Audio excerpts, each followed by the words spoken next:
আসসালামু আলাইকুম রহমতুল্লাহি ওবরকাতুহু। সম্মানিত দর্শক, আমেরিকা আসলে এই মুহূর্তে বাংলাদেশের কাছে কি চাচ্ছে? বর্তমান তারেক রহমান সাহেবের যে সরকার, এই সরকারের সঙ্গে আমেরিকার সম্পর্ক কেমন? আমেরিকা আমাদেরকে যে একটা কূটনীতির জালে আবদ্ধ করে ফেলেছে এবং আমরা যে আমেরিকার খপ্পরে পড়ে গেছি। ইটস এ হোল, আমেরিকার একটা গর্ত।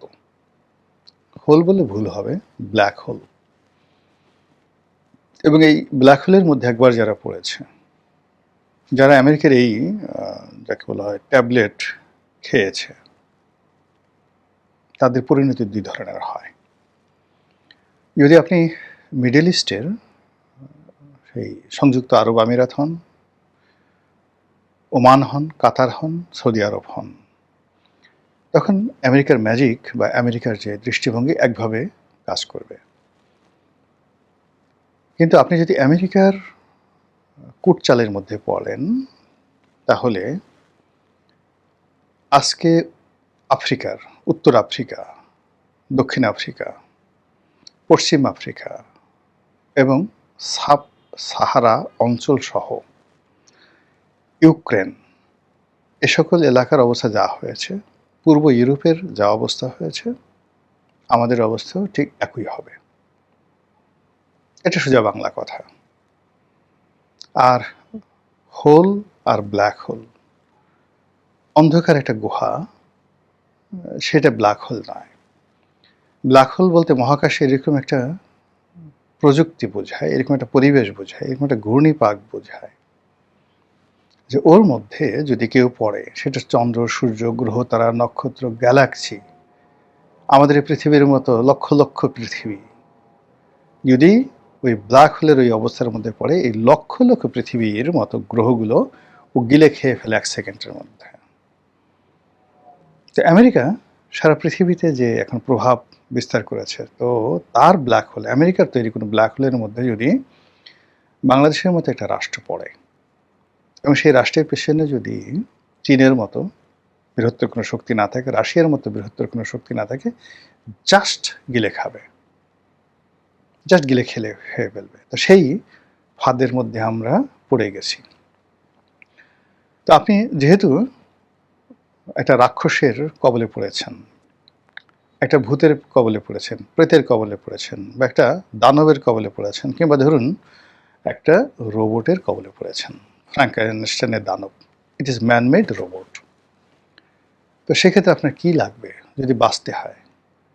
আপনাকে ওই রোবটের প্রযুক্তি জানতে হবে, রাক্ষসের সেই মতিগতি বুঝতে হবে, ভূতের মন্ত্র জানতে হবে, অর্থাৎ একমাত্র ইলম, জ্ঞান, প্রজ্ঞা এরকম বিপদ থেকে আপনাকে বাঁচাতে পারে। Otherwise you will be destroyed. কোনো রকম এর ব্যত্যয় নেই।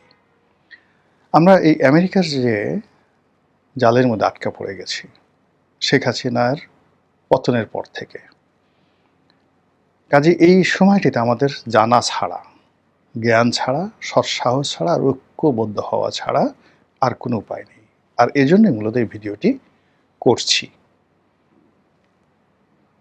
দায়িত্ববোধ থেকে, কর্তব্যবোধ থেকে। এবং এই কথাগুলো বলা, এই মুহূর্তে এই কথাগুলো বলা এত সহজ নয়। প্রথমত আমি যে জিনিসগুলো জানছি বা বুঝতে পারছি, এগুলো আপনাদেরকে জানানো আমার জন্য ফরজ। আর এই পৃথিবীতে যেখানে ধরুন একজন তারেক রহমান সাহেবের বিরুদ্ধে কথা বলা, শেখ হাসিনার বিরুদ্ধে কথা বলা তো দূরের কথা, একজন ওসির বিরুদ্ধে কথা বলা এখন ঝুঁকির বিষয়। তো সেখানে আপনি আমেরিকার বিরুদ্ধে কথা বলছেন, এটা চারটিখানি বিষয় নয়। শেখ হাসিনার জমানাতে যারা রয়ের বিরুদ্ধে কথা বলেছে, ভারতের বিরুদ্ধে কথা বলেছে, এখান থেকে চ্যাংদোলা করে ধরে নিয়ে গেছে দিল্লিতে, কলকাতাতে। বহু মানুষ নিখোঁজ হয়ে গেছে বাংলাদেশ থেকে। কাজেই আমেরিকা ভারতের চাইতে, আইএসআইয়ের চাইতে, মোসাদের চাইতে 100 গুণ প্রতিহিংসা পরায়ণ। কাজেই তার বিরুদ্ধে কথা বলাটা এত সহজ না। একটা ইমানি দায়িত্ববোধ না থাকলে কথা বলা যায় না। তো এই মুহূর্তে যেটি হলো যে আমেরিকা সাধারণত কি চায়, কি করে, এটার একটা বৈশিষ্ট্য আপনাদেরকে বলবো। প্রথম হলো আমেরিকা বউকে মেরে ঝিকে বোঝায়। সরি, মানে ঝিকে মেরে বউকে বোঝায়। দ্বিতীয়ত বাসর রাতে বিড়াল মারে। তৃতীয়ত যখন তাদের উদ্দেশ্য পূর্ণ হয়ে যায় তখন তারা ছুঁড়ে ফেলে দেয়। এবং এদের মন মানসিকতা আপনি অ্যাপস্টেন ফাইলে দেখবেন। একটা শিশু মেয়েকে ধরুন, তারা 12-13 বছরের একটা মেয়েকে সেই সুদূর আর্জেন্টিনা থেকে ধরে আনলো, সুন্দরী, ফ্রান্স থেকে আনলো, এমনকি বাংলাদেশ থেকে নিল। এরপর এরা ডোনাল্ড ট্রাম্প বা অ্যাপস্টেন ফাইলে যাদের নাম আছে, বিভিন্ন দাদু ভাই, শান্তি ভাই, তাদেরকে দিল, তোমরা ভোগ করো।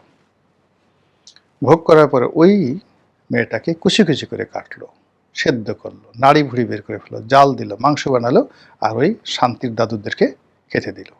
এই ঘটনাটা তো ঘটেছে আমেরিকাতে। This is American system. তারা যাকে ব্যবহার করে তাকে যেন আর দ্বিতীয়বার ব্যবহার করতে না পারে কেউ, সেটা তাদের সৈন্যবাহিনী হোক এবং তাদের বিমান হোক। এই যে ধরুন, তারা কয়েকটি কমব্যাট অপারেশন চালিয়েছে ইরানে। এর কারণ হলো অত্যন্ত সেন্সিটিভ কয়েকটি এয়ারক্রাফট ইরান ভূপাতিত করেছিল। ওই প্রযুক্তি যেন ইরানের হাতে যেতে না পারে, এজন্য তারা ঝুঁকি নিয়ে সেখানে তাদের সেই এয়ারক্রাফটগুলো তারা ধ্বংস করে ফেলেছে। এমনকি এই যে তাদের কয়েকজন যে পাইলট, তাদের কাছে অনেকগুলো কোড ছিল, অনেকগুলো যন্ত্র ছিল, সেই পাইলট তারা হারিয়ে গেছে। হারানোর পরে সেই পাইলটদেরকে তারা খুঁজে বের করেছে এবং যাদেরকে উদ্ধার করতে পারেনি তাদেরকে রক্ষায় তারা মেরে আসছে, যেন ইরানিদের হাতে পড়ে এই তাদের যে গোপন তথ্য না যায়। এই জন্য আমেরিকা তার কোনো তাবেদারকে বাঁচিয়ে রাখে না। আমেরিকা তার তাবেদারকে কখনো ক্ষমতায় রাখে না। তার দ্বারা তারা সবসময় 2-3টি গেম রাখে।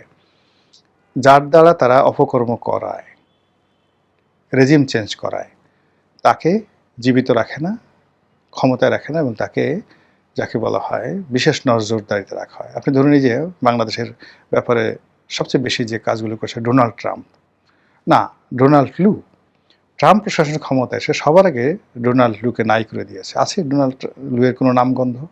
কোথাও আপনি দেখতে পাবেন না। ও কথা বললি তার অবস্থা শেষ, ওর টিকিটই আপনি খুঁজে পাবেন না।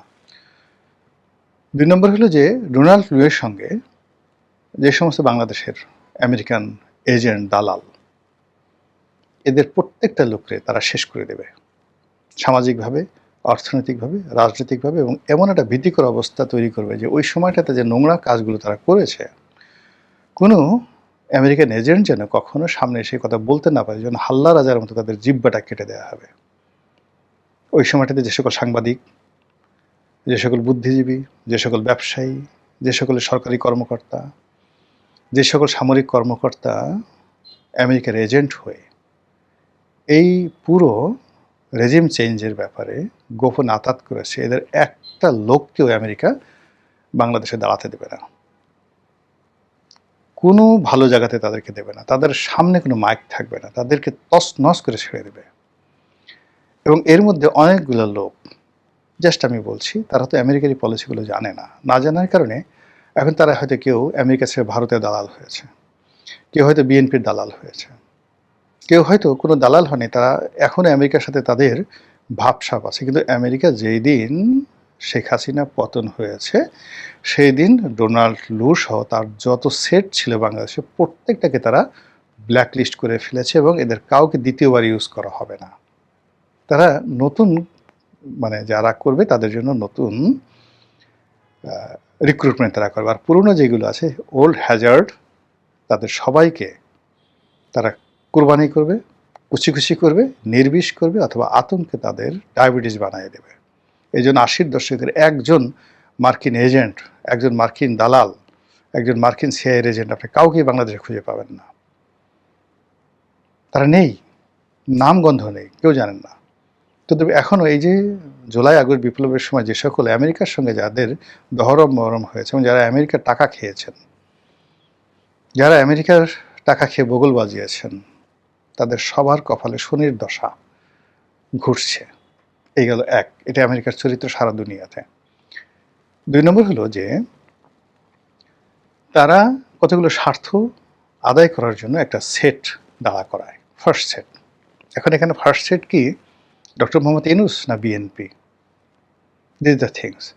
তারা প্রথম সেট যাদেরকে দ্বারা এই টার্গেট ফুলফিল করে, ফার্স্ট ইনফ্যান্ট্রি যাদেরকে প্রথম পদাতিক, এটাকে তারা সরিয়ে ফেলে। সরিয়ে ফেলে তারা করে কি দ্বিতীয় বা তৃতীয় টায়ারে তারা কাউকে পছন্দ করে এবং সর্বশেষ তারা ঘুরে ফিরে পুরনো প্রেমিকের কাছে ফিরে যায়। যেমন আফগানিস্তানের তালেবান তাদের সৃষ্টি। এই তালেবানকে আবার তারাই ধ্বংস করেছে, করে এখানে হামিদ কারজাই এনেছে, আশরাফ থানি এনেছে, পাকিস্তান এনেছে, ভারতকে ওখানে জায়গা দিয়েছে এবং শেষমেশ সবাইকে তাড়িয়ে আবার সেই তালেবানদের হাতে ক্ষমতা তুলে দিয়েছে। তো সেই দিক থেকে এটা কেন সে কাজটা করছে? এই কাজটা করছে যে ওখানে তাদের যে স্বার্থগুলো, সেই স্বার্থগুলো তালেবানরা যত সুন্দরভাবে দিতে পারবে অন্য কেউ দিতে পারবে না। আর বাকি তালেবানদেরকে তারা বুঝিয়ে দিয়েছে এবং তালেবানরা যদি এই কাজগুলো করে, একটা ট্রু শব্দ করার মতো যে প্রতিপক্ষ, এটা তারা আমেরিকানরা রাখেনি। তো কাজেই বাংলাদেশে যে আমেরিকার যে স্বার্থগুলো রয়েছে, সেই স্বার্থগুলো নিয়ে তারা এইভাবে একটা দুটো তারা টায়ার কাজ করবে, থার্ড টায়ারে তারা তাদের পুরনো বন্ধুর কাছে ফিরে যাবে এবং পুরনো বন্ধুকে দিয়ে যখন তারা বার্মা এক বাস্তবায়ন করবে, তখন এই বাংলাদেশে এটা শব্দ করার কোনো রকম লোক থাকবে না। আর তাদের পুরনো বন্ধুদের যে দেশপ্রেম ছিল, যে কথাবার্তা ছিল, যে সকল ইগো ছিল, সব কিছু মানে রীতিমতো তাদেরকে ইলেকট্রিক শক দিয়ে একটা মানুষের যেমন মেরুদণ্ড বোন ভেঙে ফেলা হয়, ঠিক সেইভাবে তাদেরকে এনে ওইভাবে তাবেদার তৈরি করে তারা পুরো বাংলাদেশকে ইস্ট ইন্ডিয়া কোম্পানির মতো শোষণ করতে থাকবে। এবং যখন তারা কোনো একটা দেশকে এইভাবে টার্গেট করে, অ্যাটলিস্ট 50 ইয়ার্স তাদেরকে শোষণ করে, বাংলাদেশের প্রথম এবং প্রধান যে শক্তি সেটা হলো জনশক্তি। এটার ভূমির মধ্যে যে বিরল খনিজ রয়েছে, সেই খনিজ, এটার বে অফ বেঙ্গলকে কেন্দ্র করে এটার যে ভৌগোলিক অবস্থান রয়েছে, ভারতের 7টি রাজ্যকে কেন্দ্র করে এখানে যে কৌশলগত অবস্থান রয়েছে বাংলাদেশের, প্রত্যেকটা জিনিসকে ব্যবহার করে ভারত এই অঞ্চলের উপরে তাদের যে আধিপত্য রয়েছে, বাংলাদেশ, তাদের 7 সিস্টার, মায়ানমার, এবং এই অঞ্চলে আপনি অ্যাটলিস্ট কত, বাংলাদেশে 18 কোটি, পশ্চিমবঙ্গে কত লোক বসবাস করে, আর তাদের 7 সিস্টারে কত লোক বসবাস করে, সব মিলিয়ে মায়ানমার সহ প্রায় 80 কোটি মানুষ। এই 80 কোটি মানুষের একটা বিরাট অর্থনীতি, রাজনীতি, এই সংক্রান্ত মার্কেট এবং এই সংক্রান্ত জনসমর্থন এবং এই সংক্রান্ত 80 কোটি মানুষের উপর যদি আপনার একটা পলিটিক্যাল আপনার পাওয়ার থাকে, আপনি পৃথিবীর বহু অঞ্চল শাসন করতে পারবেন। এই বাংলাদেশকে যদি আপনি নিজের অধিক্ষেত্র বানান, তাহলে এর সারাউন্ডিং 80 কোটি মানুষ, কল্পনা করতে পারেন? পুরো মিডল ইস্টে 80 কোটি মানুষ নেই, মধ্যপ্রাচ্যে একত্রে করলে 80 কোটি মানুষ হবে না। এর সঙ্গে উত্তর আফ্রিকা যোগ করলো, মানে লিবিয়া এবং মিশর যোগ করলো 80 কোটি মানুষ হবে না। ইরানের লোক সংখ্যা কত? খুব অল্প। ইরানকে যোগ করেন না, তাও হবে না। সেই 80 কোটি মানুষের যে বিরাট বাজার, সেটাকে টার্গেট করে এখানে তাদের যে গেম, সেই গেমটা কি হতে পারে, এটা যারা রাজনীতি করেন, সরকার পরিচালনা করছেন, যারা আমেরিকার দালালি করতে চাচ্ছেন, আগামীতে দালাল হতে চাচ্ছেন, যারা ক্ষমতা আছেন, আগামীতে যারা আসতে চাচ্ছেন, তাদের সবাইকে বুঝতে হবে।